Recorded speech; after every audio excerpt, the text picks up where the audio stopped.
is the Mobile Tech Podcast, brought to you by worldpodcasts.com. Now here's your host, Tech Girl, Miriam Joie. Hi, and welcome to the Mobile Tech Podcast. I'm your host, Miriam Joie, and today is September 13th. It's Wednesday. It's the day after the iPhone announcement. And as such, I brought on an awesome guest who knows all about phones, but also knows all about being a dad. It's Phil Nickinson, modern dad himself. Hello, Phil. For the record, I'm still figuring out this dad stuff. You are? It's hard, man. Well, I think everybody that tells me about it says that it takes your entire life. Pretty much, yeah. And just when you think you got it figured out, it's time to go. Well, sad trombone. So I'm sure you watched, like I did, the keynote yesterday. Or maybe you didn't. Maybe you're like, let's see what happens, what comes out of Rene at iMore, since, you know, he is one of your buddies. One of my peeps. Yeah, no. I totally watched the whole thing. I mean, of course you did, right? Like, I mean, it's kind of like a religious event every year. We kind of have to watch. I was pretty excited. I mean, to me, there are a lot of things that were announced were cool. A lot of things were kind of meh. But for me, the shining star as a phone person is the iPhone 10. And do not say the iPhone X. And I know I will in this podcast make that mistake because I've already done it many times since yesterday. What's your general takeaway from first the event and this new iPhone? The event was fine. I think I'm kind of jaded. I'm kind of over all these tech events. Yeah, I was thinking about it just kind of in context. I mean, first, I love Tim Cook. I think Tim Cook is great. I think, and I decided I'm a little biased because he grew up about 45 miles away from where I am right now. Wow, that close in Alabama, right? Yeah, really close. He's from Robertsdale, between Pensacola and Mobile. I'm in Pensacola. And you in Pensacola, yeah, exactly. Yeah. And so you get somebody who's sort of, I don't have as much of an accent as he does. As soon as you cross the line into Alabama, you are required to have a little more of an accent. But between him personally and from him being in the South, just really good guy. And I think you hear that authenticity come through. And I don't know Steve Jobs. I'm not one of those sycophants who worships everything the man did. And, you know, he was kind of a dick from the sound of it. But you could hear the love in Tim Cook's voice talking about him. And he is very through. Sincere. Yeah, I think you're absolutely right. And I love that about him too. And that's something we don't get at all these other events. I just got back from IFA a couple of weeks ago, right? And that's just something you don't get at all these other events. You don't get that sort of personal touch and too much more than just people reading on a stage. And so that was nice. And I think what I like about him is he's able to be a showman. Like he knows how to deliver a really good presentation, but he's not flashy. Like he's not like adding a performance on top of it, whereas, you know, everyone else does. Yeah exactly. Yeah. I thought the stuff with the hurricanes was nice and obvious and good to do, but important to do. I thought the store stuff, the town hall stuff, was a little over the top and better forced. To do it forced. Yeah, better to do it up front than at the end when nobody really cares. Yeah. But it's like, no, Apple, I just got finished writing something. People go to your stores for two reasons. They go to your stores for things, whether it's to buy things or get things fixed, or they go to your stores to see all the cool shit. They don't go to hang out and to learn. I mean, I think it's actually great that they're doing all these lessons. They've been doing this for a long time, right? Like, you know, coaching and teaching people how to use their products in these kind of group sessions. But I don't know anybody who's ever gone to one of those. Yeah, I mean, and I'm sure people do, but these are not town squares. You're not going to go there to protest. You're not going to go there to have, be able to go there to protest. Yeah, no, you'll totally get kicked out by security. Try lying on one of their benches for more than an hour. Good luck. So yeah, it's like, calm down. These are not town squares by any stretch of the imagination. You know, all I could think about was during that part of the presentation was, you know, once the apocalypse or whatever, the end of the world hits or whatever, the zombie outbreak, like all these Apple stores, I was imagining what it would be like to be in like a post-apocalyptic world where you run into an Apple store, right? And that, you know, like maybe you're born past all this and you have no context of what it is, and you start worshiping that Apple logo, right? And somebody needs to make a movie about that. Maybe they need to make it for Apple TV since they're not making their own content. I don't think we're too far away from that. Right? Anyway. So I'm trying to think what else. Yeah, I mean, the watch, okay. If you're into the Apple Watch, it looks great. So I have something to say about that. I'm actually pretty excited about that watch because they crammed some insane amount of tech, especially in the 38 millimeter watch. Putting all that stuff in there and making it that small and thin is remarkable. But my biggest but about the Apple Watch is always that it's not really a watch. Anything that doesn't always show the time permanently displayed on the bezel of the thing, on the screen, is not a watch. The fact that you have to look at it or tap on it to see the time means it's just a tiny, tiny phone shrunk down and put on your wrist. And I get why. But and that doesn't mean it's not a good thing and useful to a lot of people, but it rubs me so much the wrong way. So we just need a different name for it, is what you're saying? No, so they need to have a display that's only always on, is what I'm saying. And I know they can't do that for battery life reasons, and because the OLED wears in. My Watch One, my not Apple Watch, but my Huawei Watch original, I wore for 2 years, and it's OLED, and I use the same watch face for 2 years because I'm boring. And guess what? It's worn out. Like there is physically a lack of AMOLED, in the areas where it was bright white. And when you display a solid background color of any kind on that watch, you see an imprint of the numbers, and it's sad. And I know what Apple's trying to avoid that because they use an AMOLED panel on those watches. Yeah. As far as I know, if they don't, if I'm wrong and they use IPS, they have no reason to not have this permanently on. My thing is I got tired of charging them every day, and I wasn't getting that much out of them. I think the cellular thing is gonna be a bit of a breakthrough because I think they're gonna do it right. Like so far, all the cellular enabled smartwatches have been bulky and ugly. Yeah. Basically, as I said, like what was it, home arrest bracelet? I remember being funny. Like 30 floors up on a balcony in Manhattan when Samsung first did it. I forget which one it was, and I called my wife. And I said, how do I sound? And she says, it sounds like you're 30 floors up in Manhattan talking to me through a watch. It's horrible. So it'll be interesting to actually get out and try this thing. And I know they had the woman in the lake, and that's cool. But that's not the same as actually trying this thing in real life with non-Apple people. It's just I agree. And that brings us to Face ID later on how that's going to pan out. Right. But I think, look, I do believe that if anybody can pull it off, they can.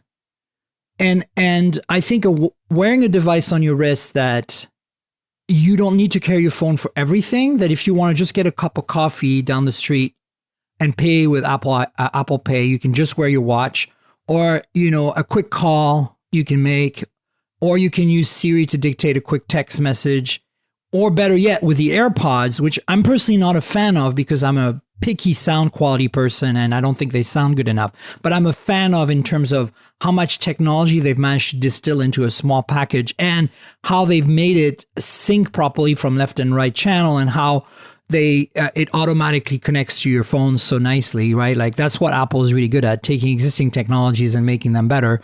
To me, AirPod and Apple Watch cellular combo, I can see that a pretty big use case for people that I see jogging every morning with their iPhone strapped to their upper arm, right? Oh, and I'm right there because I listen to podcasts in the morning when I'm out jogging, and so I'm tired of carrying a phone around with me. So that's what's got me excited, is that they did it in the same form factor, and they're kind of introducing it as like a thing that eventually we'll be so used to that we'll be like, what do you mean my watch doesn't have cellular connectivity, right? So the big question is, for me, is going to be battery life. How does this thing last more than an hour?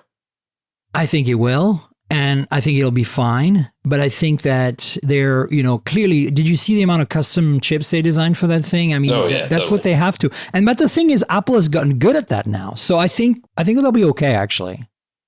I think you're right.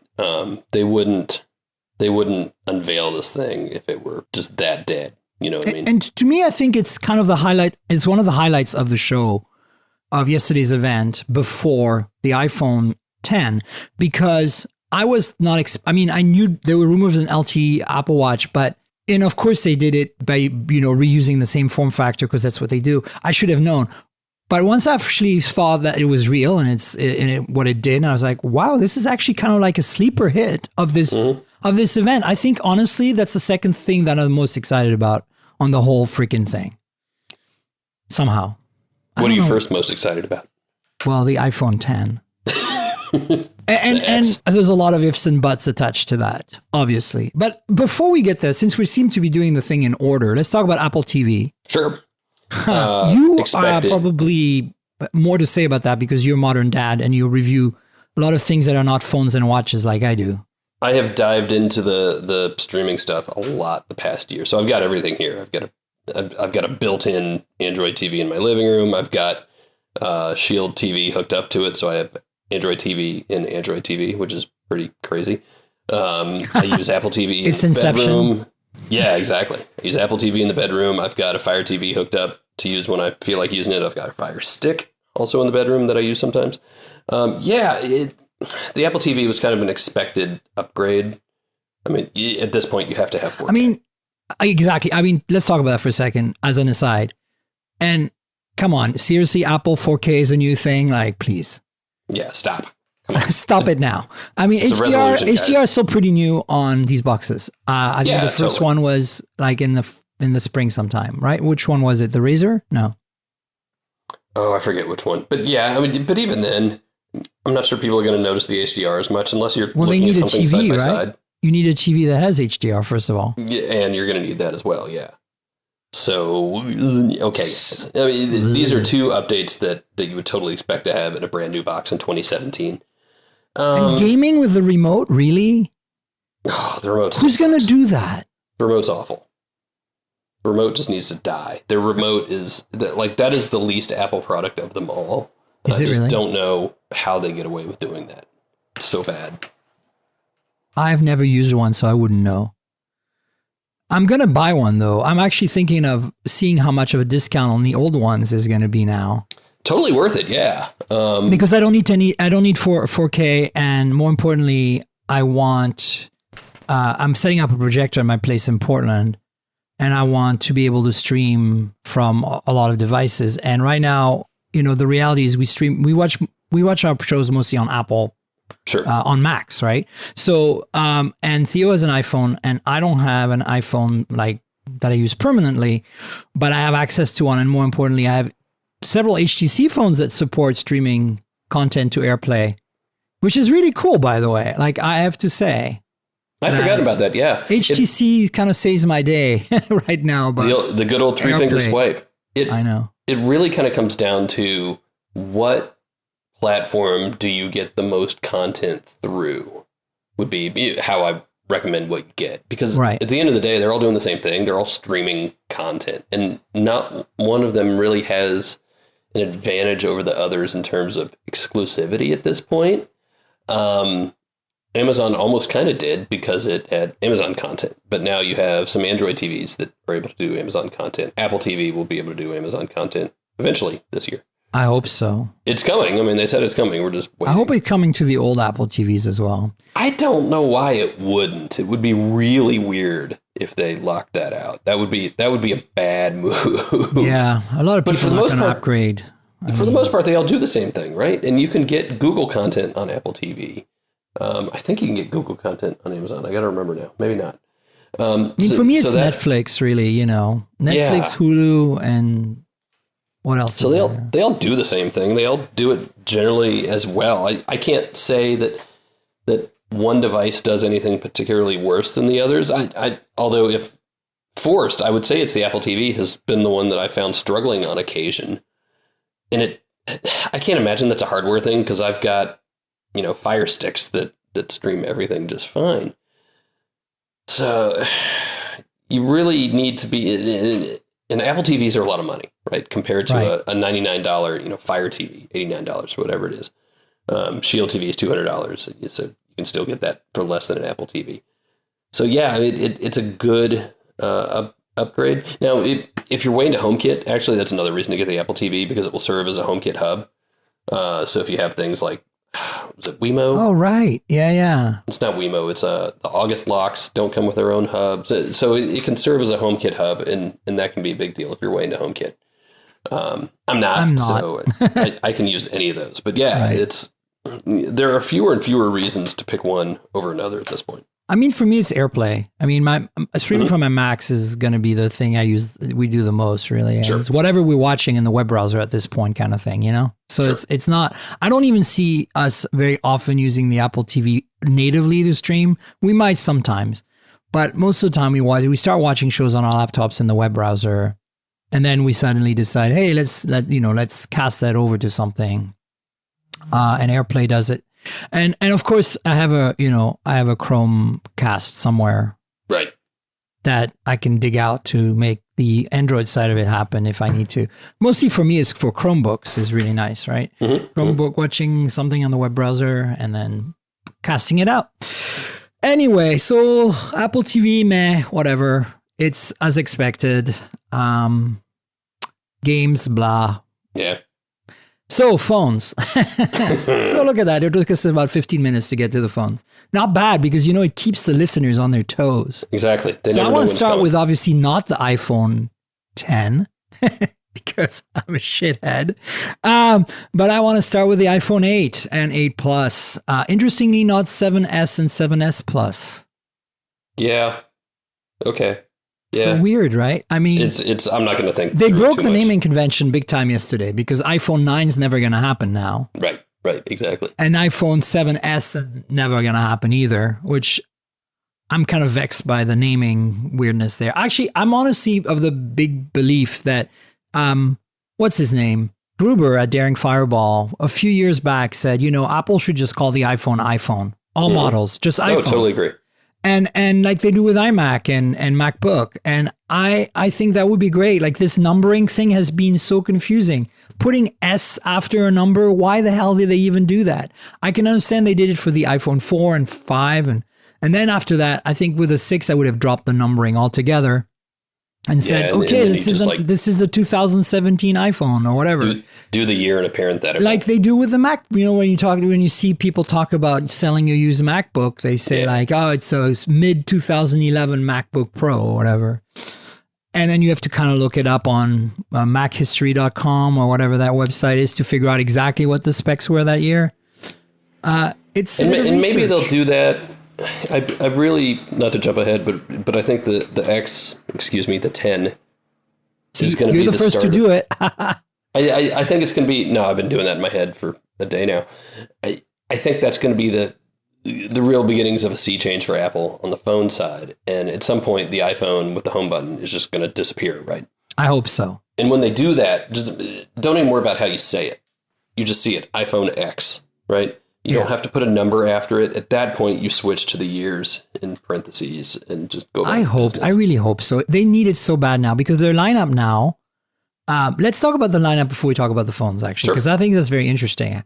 You have at the base, you have the SE, which starts with $350. And frankly, for that kind of money, it's not a bad deal. I mean, I know that from an Android perspective, you can buy like a Moto G5 for, way less than that. And it's probably overall a better phone, maybe, but the experience of the iPhone, for some people, especially who like having a small phone, the iPhone SE is killer. And I was actually waiting to see if they're going to refresh it, because Theo, my spouse, is in desperate need of a new iPhone. He's got a 5S right now, and he doesn't want to go to the bigger form factor. He doesn't want to at all.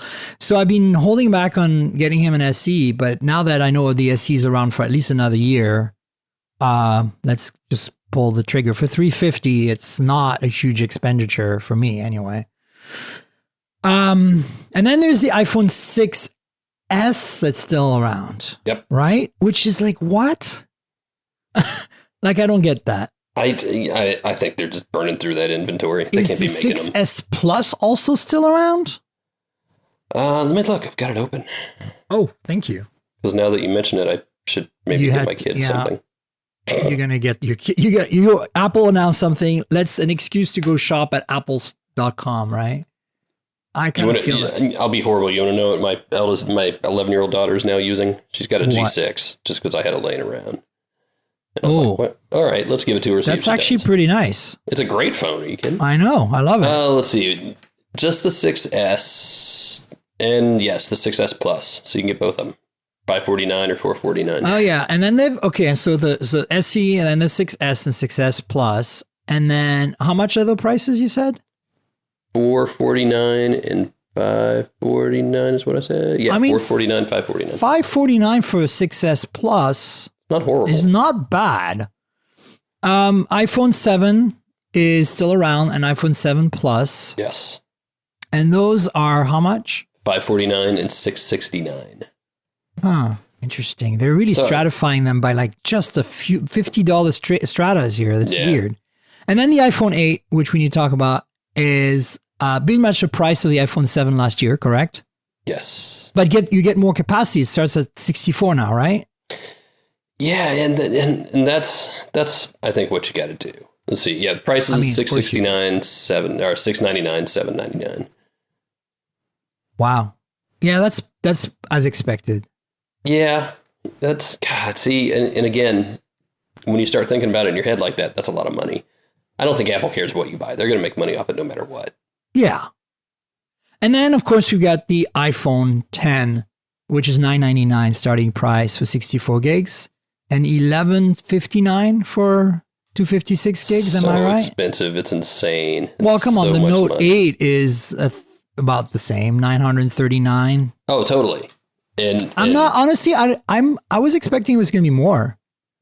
To me, that doesn't make it that, I always had this impression from all the discussions that have been happening that the iPhone 10 would not be able to be manufactured in the kind of numbers Apple usually manufactures things in. And I don't know if people who are listening to this podcast right now have an understanding of those numbers. Like, it's something like 100 phones a second. Like, I mean, it's like a ridiculous amount, right? Like, oh yeah.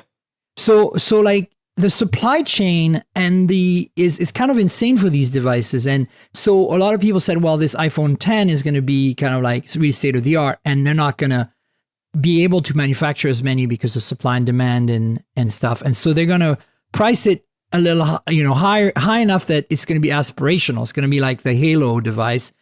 And in fact, I don't think they did that. I mean, honestly, $999 for something that is essentially a piece of jewelry you use every day, I don't think is unreasonable. And when you break it down with monthly costs like people do, I mean, people are going to buy it. They're going to pay for it. And so my point is, it's going to be a high demand and also not easily available for the first little while until they ramp up.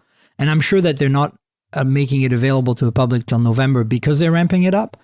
But I think that it's not as exclusive and as highly priced as I expected. And so Apple clearly has, their supply chain together to make this thing in quantity, which is really even more impressive when we actually talk about the iPhone 10 later. So now we're on the iPhone 8. Huh? It's a worthy successor to the 7. Yeah. So let's quickly talk about what's different. What's obviously different is that it's got a glass back.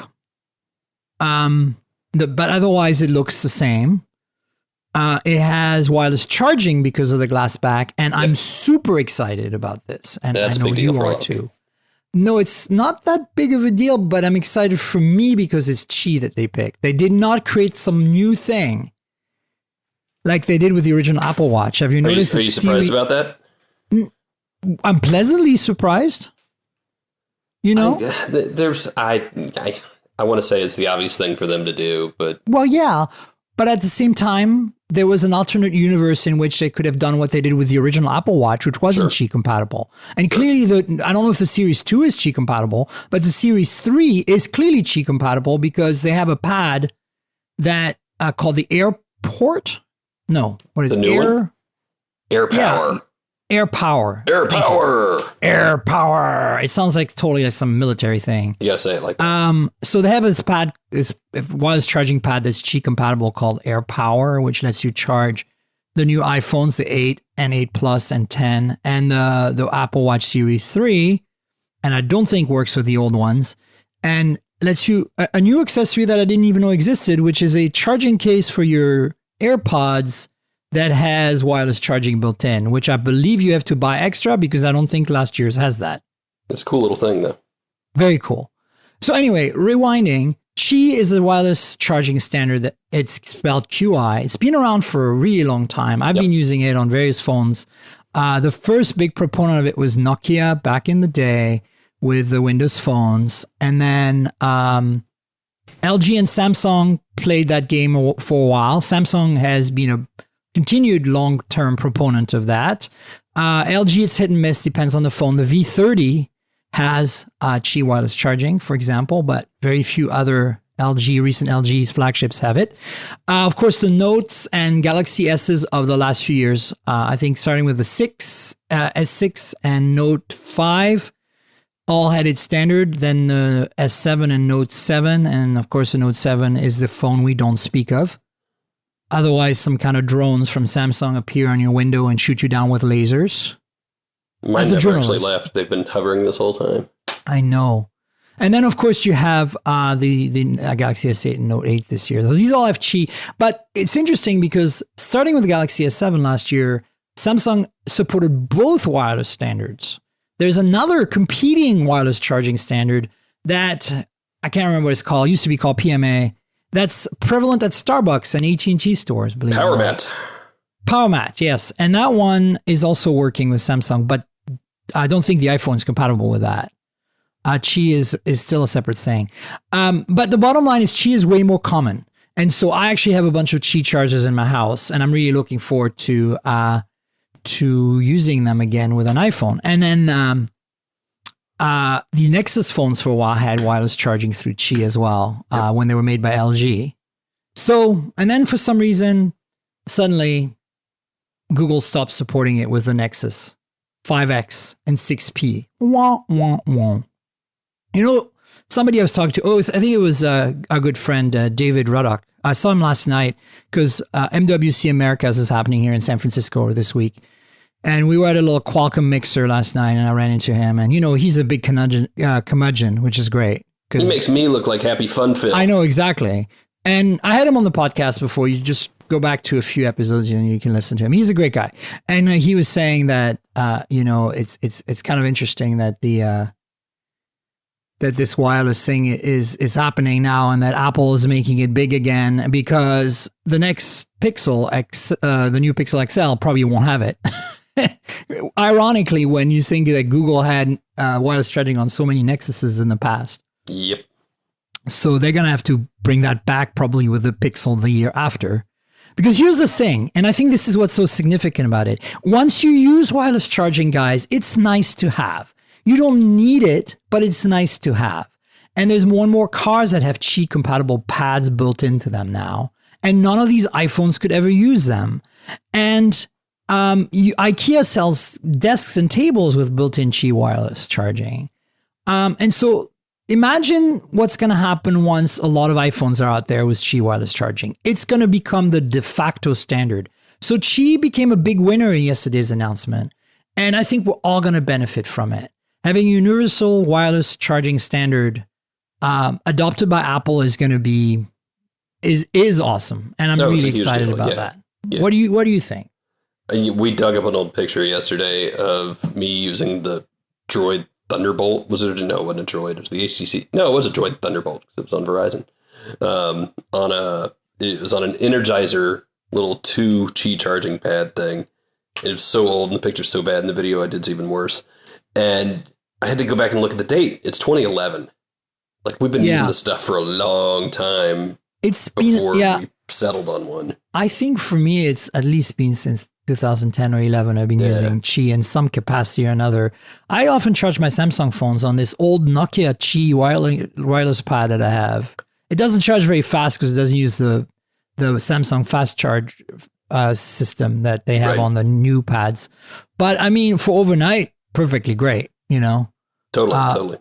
So I use it. It's still there. It's the pillow one. Do you remember that one? Mm-hmm, mm-hmm. It's like, if it's soft like a pillow and has the little coil inside somewhere that like a puck that you slide inside the pillow. It's like a pillow. Yeah, it's been great to have. I love it. So that's one of the big things about the iPhone 8, 8 Plus, and 10. And that's why it's got a glass back. You need those coils back there. And honestly, I kind of had a thing in the past for the iPhone 4. I think to me, that's one of the best designs they ever did for an iPhone. And I love that it had front and back glass. I actually love phones with front and back glass. I know a lot of people are like, oh, it's fragile, blah, blah, blah. Don't drop your freaking phones, people, okay? Get a case if you drop them a lot. Like, exactly. Come on. And also, this all Gorilla, whatever, they don't call it Gorilla in the Apple universe, but it's like they use this tempered, crazy, super strong glass that yes, it'll break eventually, but it takes quite a bit of abuse before it does. So I think you'll be fine. That being said, they put a new processor in there, which is the same in all three phones. It's I don't know why they call it that stupid name, the A11 Bionic. Bionic. Like, what is, Apple? Seriously? That is so on Apple. Yeah. Like, the A10 Fusion, I kind of get. Fusion because they fused, a bunch of processors in one. But Bionic, what's Bionic about it? Does it have an artificial limb? I liked it better when they didn't talk about stuff like that. Just, it's got a chip. I liked it better when they didn't talk. Yeah, well, yeah. So that's going to be a monster. Like, you have to understand, we don't talk about this very often because we mostly talk about Android phone, which means we mostly talk about Qualcomm. And Qualcomm does some wonderful things. I love them dearly. But the reality is Apple eats their lunch when it comes to processing power and power consumption.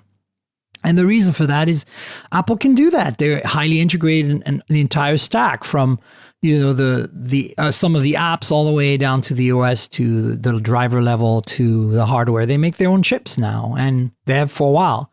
And Samsung manufactures them. And so the A11 is, I think, going to be a monster when we finally run benchmarks on it. Oh, yeah, totally. And especially just because of the way it is made, like you said, it's made to work together like that in a way that nothing else is. I mean, I really hate it when you start comparing benchmarks between Apple and Android stuff. It's impossible. It's so different from the ground up. If any of you out there, or if you, Miriam, listen to the Android Developers Backstage podcast, really good nerdy stuff, and half the time I don't know what they're talking about. But a couple of weeks ago, they were talking about Project Treble and rebuilding the underlying way that things work between the HAL and all the stuff that you and I get to mess with. And what was really interesting was when they said, look, back when we first started making Android, the emphasis from the bosses was we have to get Android everywhere. We have to ship it. We have to get apps going and all that stuff. And so the framework lagged. And because of that, it suffered a little bit. And it did. And I've described it as Apple and Google coming to the same answer, but from two wildly different directions. And that's what's going on. And that's why Pixel is so awesome. And I mean, the HAL has always been the Achilles heel of Android, in my opinion. But hey. Not for long, I hope. I hope so. I mean, it's getting better all the time, but it's still a bit of a mess. But anyway. Yeah. So new processor, wireless charging. What else is new on these phones? Still no headphone jack. Wah, wah, wah. Still stupid Lightning instead of USB Type-C. Now, I'm really gonna... I know this is like, quixotic at this point and kind of barking up the wrong tree, but seriously, Apple, you have USB Type-C on your MacBooks and you can't put USB Type-C on your phones. I didn't expect it on the iPhone 8 and 8 Plus, but I would have really expected it on the iPhone 10. I would have said, okay, let's do a clean break here. We're changing some of the user experience here with the iPhone 10. Let's go with the universal connector that does it all and is awesome, right? It's just not weird that they Lightning have the mix. Crap. Yeah. Because I understand that made for iPod, iPhone, MFI is a money cow for Apple. All these accessory manufacturers have to pay a fee. But guess what? They don't have to pay a fee for Qi. So they're not doing that for Qi. So why did they not switch over to USB Type-C on this iPhone 10? Because once you live in a USB Type-C world like I do, where my Android phones are all USB Type-C and my MacBooks and Pixels and Chromebooks are all USB Type-Cs, you never go back. Well, but I think you're coming at it from the wrong direction. I think you're looking at the connector itself, and you have to remember that what plugs into the wall is really important when it comes to USB-C, especially as the spec was still kind of being finalized. Yeah. And it's possible to buy things that would literally break stuff. So I think that's less of an issue now. It was more of an issue a year ago. It was for you and me, but the problem is you can still buy that stuff and it's still everywhere. Right. And Apple plays long term, whereas you and I are looking, It's still vexing to see that they have this stuff on their MacBooks, but not on the iPhone. Yeah, no, I mean, I'm not saying it's not weird, but I get it. I mean, they even have it on the Apple TV. Mm-hmm. So, anyway, this is my big gripe. Like Lightning at the time it came out was necessary. The 30-pin connector was a complete and utter disaster, and the fact that they made a connector that self-configures and is reversible and is rugged was a great thing. But when USB-C came along, even though it's technically inferior, I think in terms of mechanics, like it's not as rugged. I've damaged a couple of USB-C connectors right now in my office by rolling on the metal tip of the cable with my office chair. That would never break a Lightning connector because it's much more rugged. I mean, there are some issues with USB-C, and I admit to that, but it's such a nice thing when you can use your phone charger to charge your laptop and your laptop charger to charge your phone, Not to mention things that nobody would ever do, Phil, but you and I would do, sure. Which is when I was at Google I.O. this year and I wanted to live stream, like live video, like live YouTube, some of the keynote, and they had Ethernet in the press pits. Yep. Guess what I did? Yeah, I know exactly what you did. I pulled out a USB type. You were there, right? No? Not this year. Did you do it? I missed this year. I used the USB Type-C hub, plugged it into my Galaxy S8 Plus, and then plugged a USB to Ethernet, Apple USB to Ethernet dongle into my hub, plugged that into the Ethernet, and streamed over a gigabit Ethernet connection to YouTube. Perfect HD quality live video. You're an animal. From a phone. You're an animal. Because you can't do that with Lightning. See, I'm right. Damn it, Apple. So anyway, what else is on this? The layout and the look and feel of the 8 and 8 Plus are pretty much the same as 7S and 7S. 7 and 7 Plus. But as in the glass, I mean, that's how you can tell them apart cosmetically. But in terms of guts, obviously, it's going to be upgraded. I believe the displays have been upgraded a little bit too. They have True Color or whatever it is now. So the display is going to pop a little more. I don't think. Is there anything else that you remember that stood out? Not really. I mean, I'm looking at these as incremental iPhones, and they look nice. And they're going to be very nice. And to me, they look like iPhones. They don't look like Android phones. And we'll talk more about that in a second. But yeah, I see where you're going with this. It's a good iteration and a good step forward. Yeah, I mean they look cool. I like the glass back. They still are massive for the bezel for their screen size. This is the thing that surprised me, actually, to be honest with you, Phil. Is I figured that they would keep the form factor roughly the same because this ecosystem of cases and everything that's been working since the 6, then 6S and 7, then 8. But and they're slightly thicker actually. If you look at the specs, they're like a hair thicker. So some cases might not fit perfectly. But I was surprised that they kept this massive amount of bezel and that they didn't actually make that 4.7 inch screen a 5 inch screen and that 5.5 inch screen a 5.7 inch screen. I've got a 7. That's what I've had for the past year. And I regret getting it. I wish I'd gotten the bigger one. It's such a waste of space. There's so much bezel on these iPhones that since the 6 and the iPhone 8 is in that same boat. And, and obviously that brings us to the iPhone 10 and the state of the art of Android right now with these bezel-less, super wide screens. But if you can live with, that traditional iPhone look and feel, and you don't mind having a massive, I really feel like it's massive for its screen size phone with the iPhone Plus in your pocket, then by all means buy an iPhone 8. Yeah. But if you're like me or like Phil or like anybody who cares about technology, you're going to be buying the iPhone 10 because the iPhone 10 makes me super happy. I'll tell you why. the only thing that makes me not happy about it really is that it's running iOS. Is that terrible to say? Well, no, because you can essentially get the same phone from somebody else with Android. Yeah, before we go there, actually, let me explain what I mean by that. I am actually very excited about iOS 11 and I want to try it out. And I actually have decided as of yesterday that I'm going to buy my own iPhone 10 with my own money as soon as it's available. And it'll be a silver and white one. Because I feel it's the first iPhone that Apple has made since the 4. Yes, you heard me, the 4. That it is at least competitive with the Android universe in terms of hardware specs and features. In some ways better and innovates. And iOS 11, from everything I've read, finally has things like a file system, or at least a file browser, has better multitasking. And these are the things, and handles notifications even better. And these are the things that even in iOS 10 still vex me thoroughly on my iPhone. My iPhone right now, so everybody knows, the one I have when I want to use one, I have access to 2 of them. I have a 6 and a 6 Plus, not a 6S or anything. So I'm way behind, but they're solid phones. And so the iOS 10 still frustrates me to no end. I mean, if you look at my iPhone, it's mostly Google apps, first of all. Right. And because I'm heavily invested in the Android ecosystem and the Google ecosystem in general.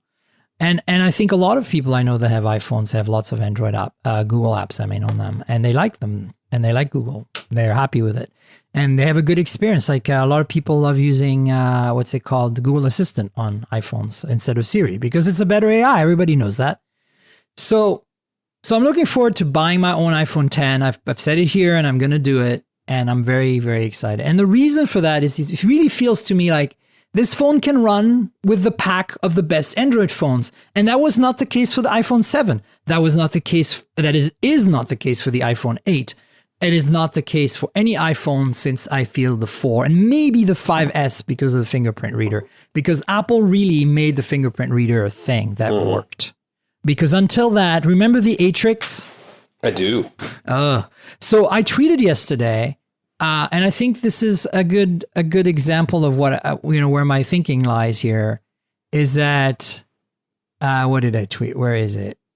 I said something about the Atrix. Actually, I said Face ID is to Samsung's Galaxy S8, Note 8, Iris, and Face Scanner what Touch ID was to the Moto Atrix's fingerprint sensor. A giant leap forward. And I truly believe that. So let's talk about Face ID. A lot of people are butthurt because the iPhone 10 doesn't have a home button and it doesn't have a fingerprint sensor in the back or a fingerprint sensor on the power button, which, by the way, I don't know why they didn't do that. That would have worked. But it has this insane Kinect-like camera system on the front.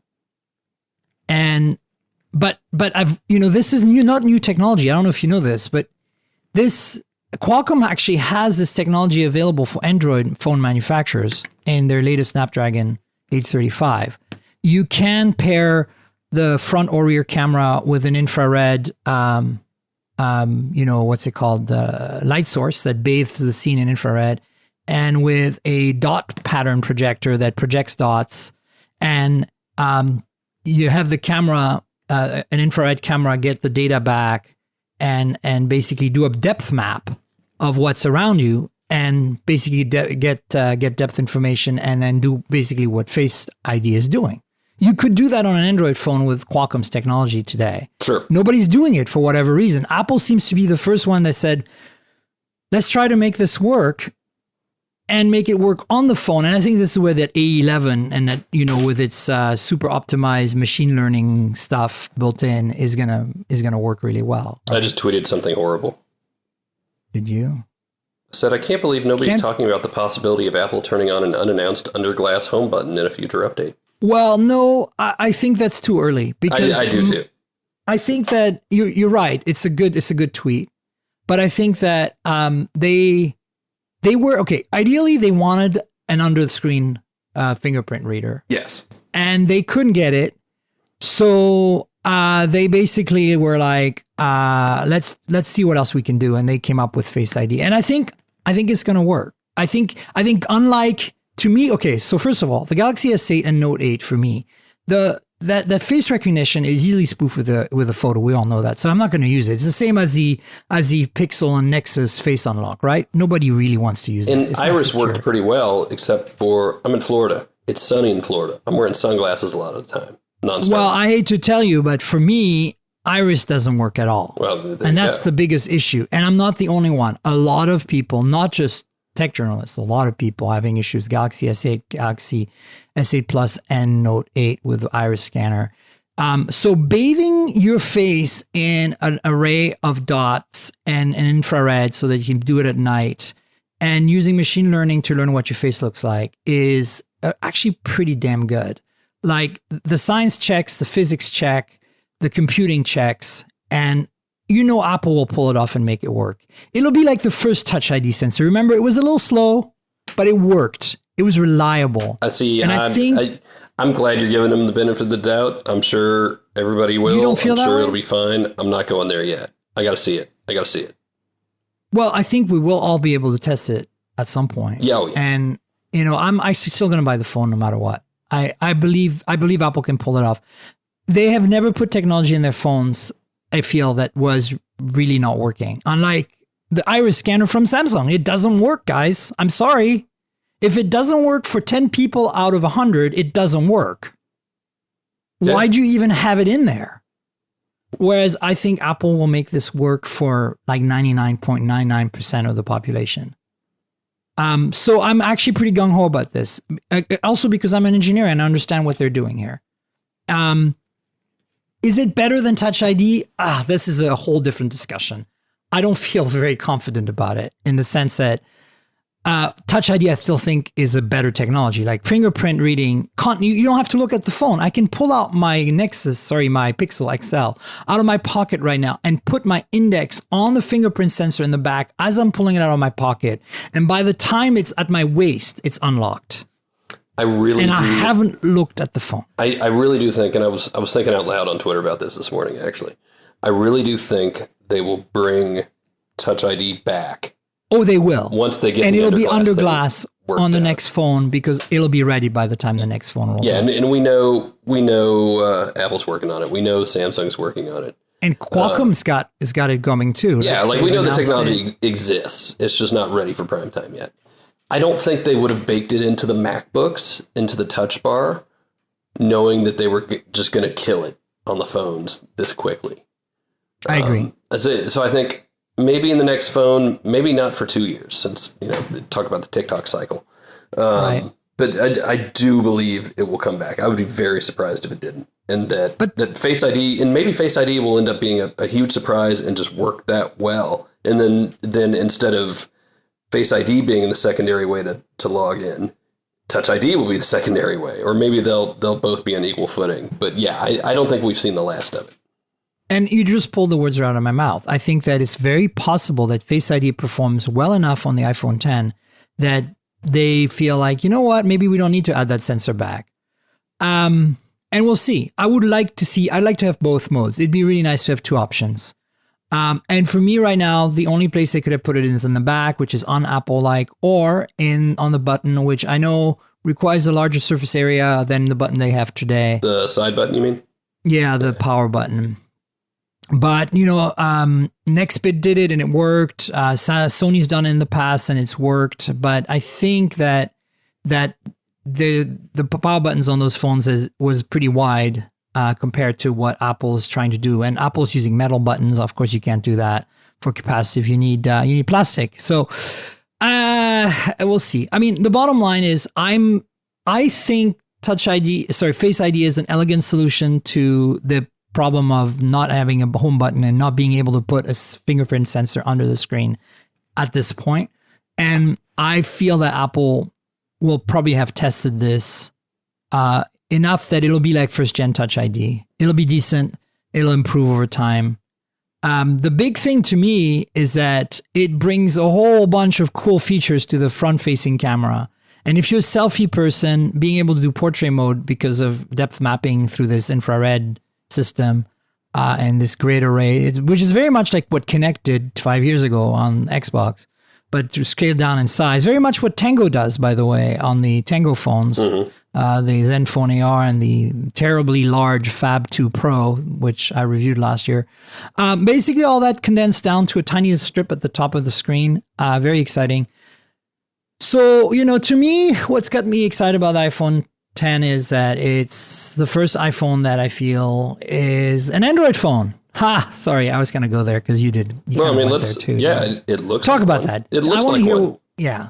It does not look like an iPhone. It looks like any one of the 6 phones I can reach out and touch right now. I'm using the V30 right now. Love it. Yeah, the V30. Yep. That's what it looks like, and it looks like a Galaxy S8. Yeah. Without the rounded edges. It looks like the Essential phone, only with better software. Correct, and with a bigger hole in the screen. Yeah. And no bezel at the bottom. Remember that, though. Yeah, it loses, I think, a sense of what made the iPhone, and maybe it's just time that we rethink that. Although I would be devil's advocate for a second here and say, hey, that cutout at the top is very uniquely iPhone 10. Nobody's got it done quite that shape, and if they maintain that shape, it could become very iconic. Yeah. Right. Yeah. So OLED, it's AMOLED, it's Samsung panel, so it's going to be at least as good as what we have. We hope it's going to be at least as good as what we have on Galaxy S8 and Note 8.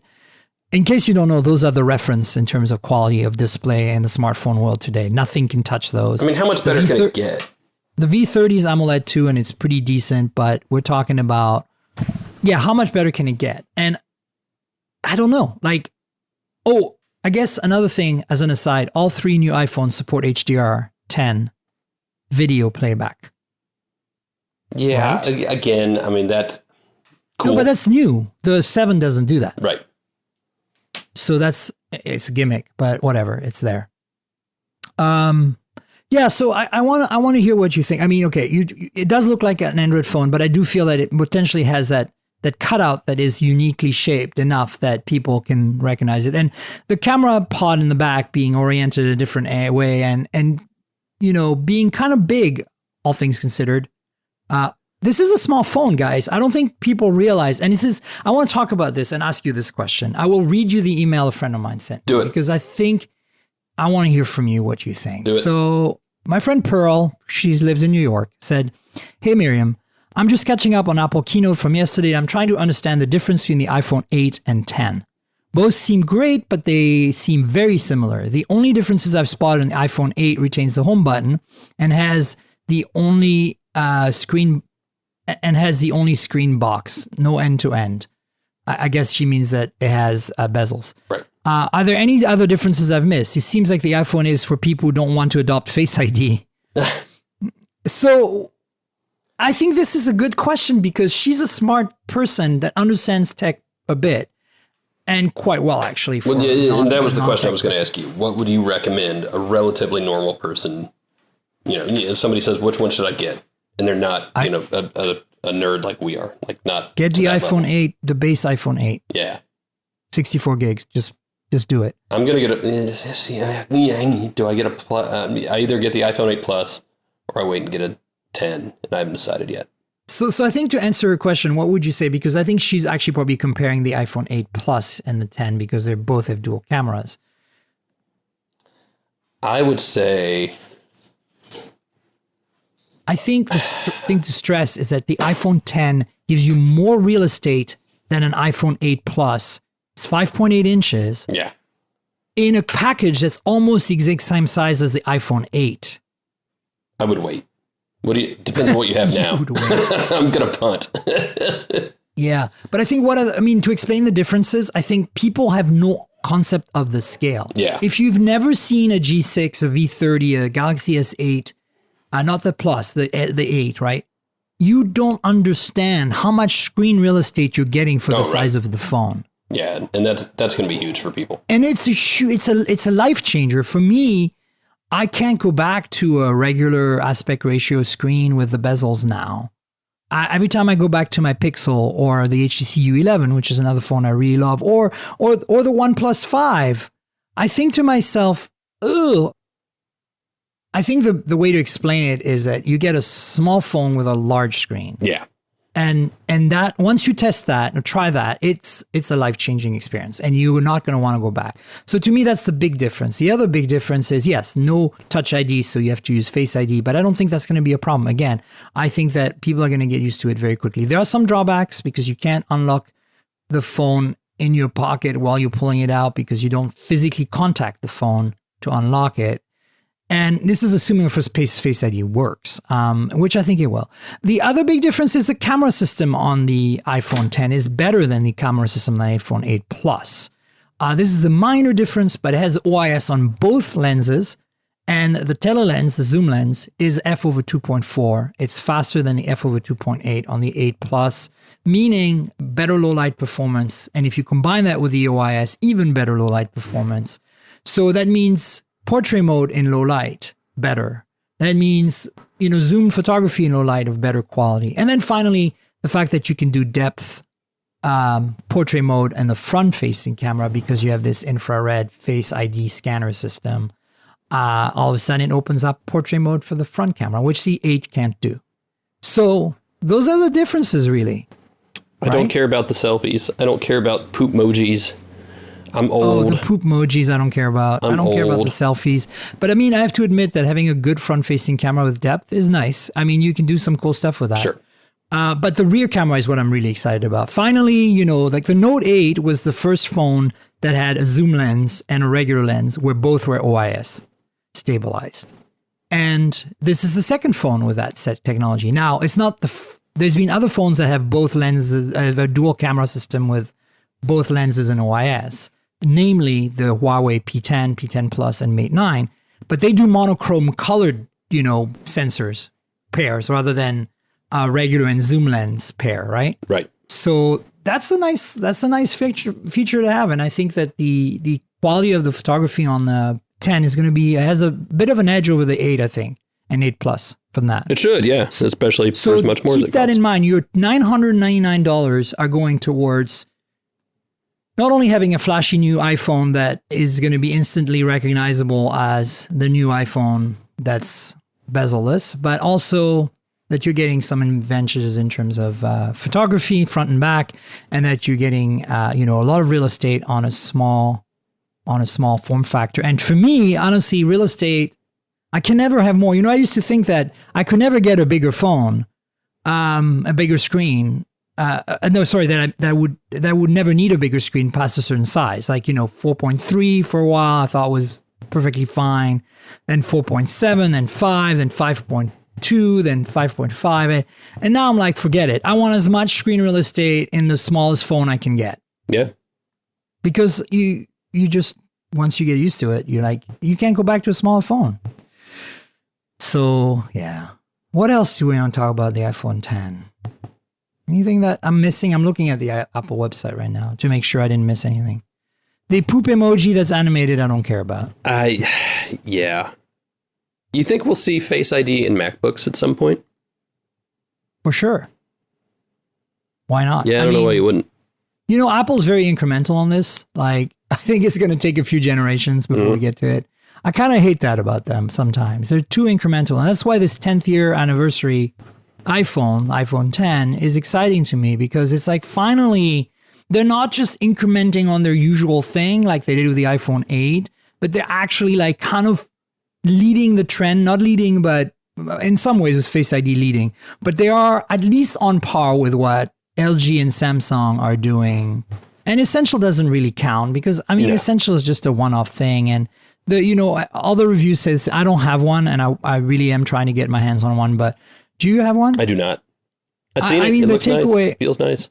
Yeah, I've seen it too. The takeaway for me is that it's a beautifully made phone that's very much a niche product. And now that this iPhone 10 is out, the Essential phone is going to get zero traction. Yeah. Because the reason people wanted the Essential phone is it was different and unique and premium. And guess what? Now you can get that in an iPhone with a 1,000,000 times better experience, I think, arguably. For a lot of people. I still think that the average person is better served by an iPhone than an Android phone for most things. And I hate to say that because I'm an Android user, but look, the reality is, yeah, I don't know how you feel about that, but I do feel that way. I wouldn't disagree. If only just for the longevity of it and the service life And if you're in not just walking distance, but if you're near an Apple store, that is a huge differentiator.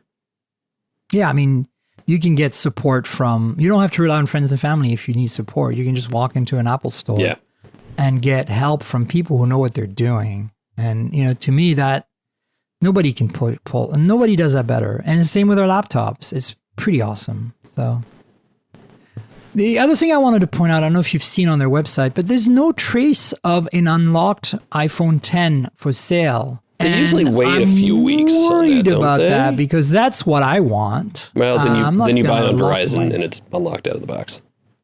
Yeah, or I buy from T-Mobile and get it unlocked instantly because I've been a customer for over a decade. Sure.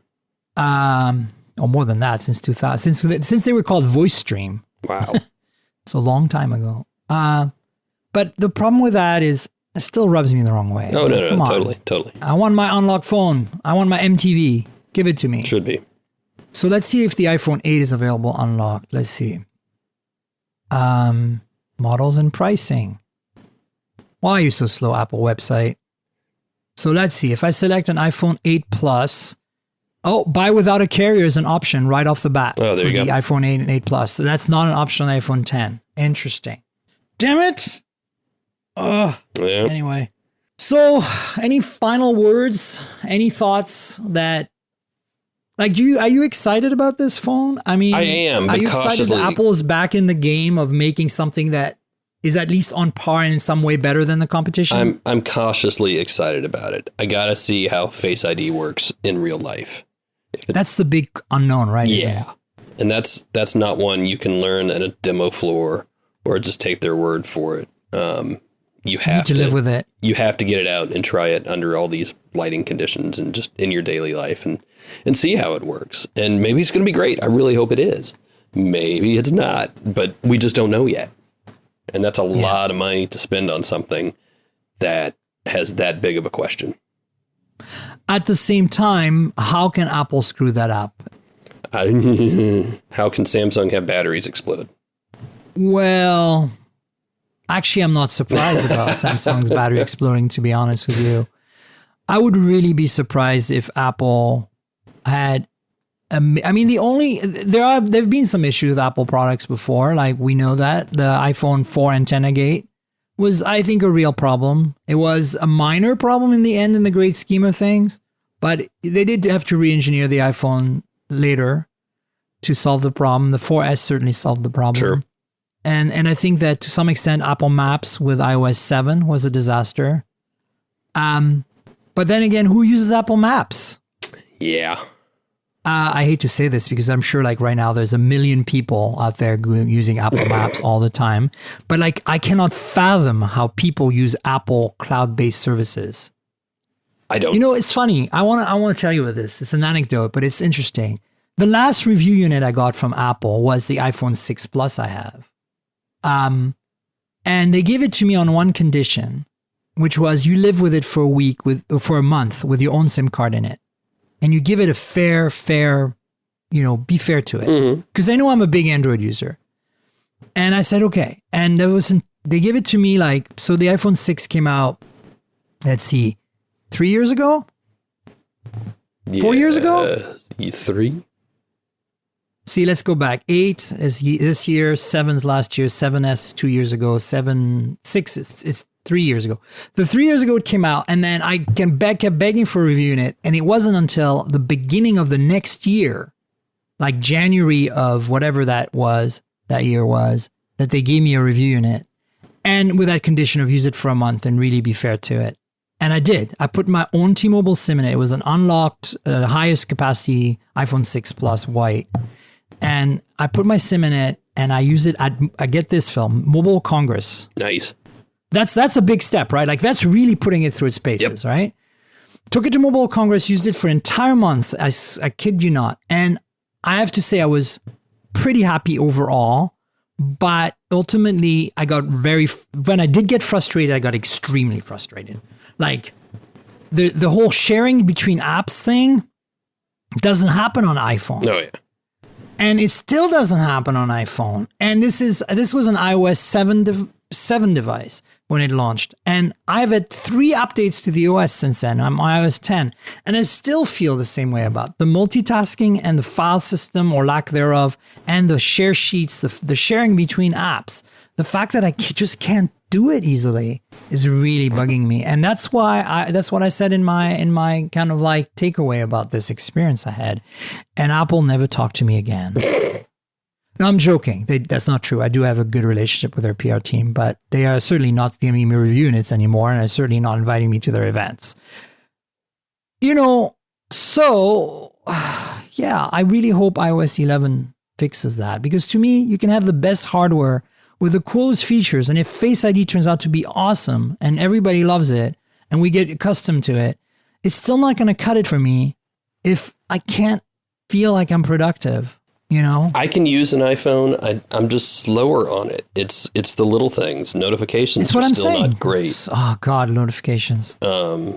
Sharing is still really bad. Hey, by the way, the iPad's going to lose the home button at some point, right? I hope so. Have you used iOS 11? I finally put it on everything last night. I did not. And the whole swipe thing on the iPad just screams no more home button. We have a few minutes before I have to wrap it up. Like a minute. What do you take on this gesture stuff? Because I've always been a big fan of gestures. A few people made this analogy now, and I really feel that they're correct. I see shades of WebOS in this new iPhone paradigm with the iPhone 10. Sure. I think we'll get used to anything. But gestures are so natural on a touchscreen. Yeah. If you memorize them as muscle memory, it's even better than a button, I think. Yeah, probably. I mean, remember the Nokia N9 running that weird OS of theirs, which wasn't Windows Phone? Yes. What was it called? Yes. I reviewed it for Engadget. It was all gesture-based, and it was really, really cool. Oh, I forget. Very intuitive. And WebOS was really cool and very intuitive. Yeah, no, So gestures. I think they will ease us into it, and we'll get used to it. And a year from now, it'll be like, oh yeah, that's totally normal. And so you're saying iOS 11 has a lot of gestures and uses that extensively, right? Yeah. Yeah, you will see a lot more of that. That's where they're headed. And it's good on the iPad. Yeah. Well, the iPad's, I think, a pretty impressive platform. I mean, I'm not a tablet person, and I'm never going to replace my laptop, because I'm old school, and, you'll have to pry it out of my dead hands and get off my lawn, kids, and all that stuff. But I have to say that I'm impressed more and more with what the iPad can do. So maybe there is a reason why people like Harry McCracken use an iPad primarily as their computing device. I could do it in a pinch if I didn't have to do any photo work or video work. Totally. All I was doing. Yeah, was I think those are the two. Although I have to say, I use Snapseed a lot more for photo editing. Oh, sure. On my mobile devices than I use Photoshop or something like it for individual laptops. photos. Yeah, for multiple batch, no. Lightroom. Yeah. You need Lightroom or batch processing of some kind for sure. Coolio. Well, listen, we need to wrap it up, but wow, how fast it goes just talking about Apple, huh? I know, right? Tell the world about what you do, where you are, where you came from, all those great things so that they can find you on the internet. So I've spent the last year doing the Modern Dad thing, moderndad.com. You can find it all on YouTube. Still doing that, just not quite as busy right this second. And I'm also back writing with Android Central some, and I plopped something up on iMore yesterday because they didn't take my keys away. And they needed help. Yeah, and all those Mobile Nation sites, it's still great being around those guys. So yes, I'm all the places. Wonderful. Where can people find you on Twitter? MDRNDAD. I like that you shortened it. That's cool. Yeah. By the way, your Twitter needs to follow me. Oh, am I still not? Hint. How about that? Don't worry. And you guys can find me on TNKGRL on Twitter, which is Tankerl without the vowels, like the comic book character. This podcast is mobiletechpodcast.com. That's how you can tell other people about it. Please subscribe. We're on iTunes. We're on all the major podcasting platform, Pocket Casts, if you're an Android user, like me. And then my YouTube channel, youtube.com/Miriam Jouar, Miriam with a Y. If you want to see unboxing and things, I chose the Apple Day yesterday to unbox my Note 8 and my V30. And my V30 is not really an unboxing because it's a pre-production prototype. So it came in that generic brown box. You know the one I'm talking about, right? Mm-hmm. Yeah. It's an unboxing and a half. And I only did it yesterday because I just got back from Burning Man this past weekend. I was away for 3 weeks from my yearly gig there, And I just didn't get a chance to play with these phones yet. And I was like, well, it's iPhone day. I'm probably not going to get a lot of page view for posting this today, but whatever. I need to unbox these and take them for a spin. So next week on the podcast, I will be discussing these phones because I'll have had some seat time with them. So stay tuned for that. And thanks again, Phil, for coming on. It was a pleasure to have you always. And I'm really grateful to hear that you're safe and sound down there in Florida. Yeah. Thanks again. Thanks for having me. And stay tuned for next week. Cheers. Bye. This has been the Mobile Tech Podcast with Tank Girl, proudly presented by worldpodcasts.com. You can visit us online at mobiletechpodcast.com.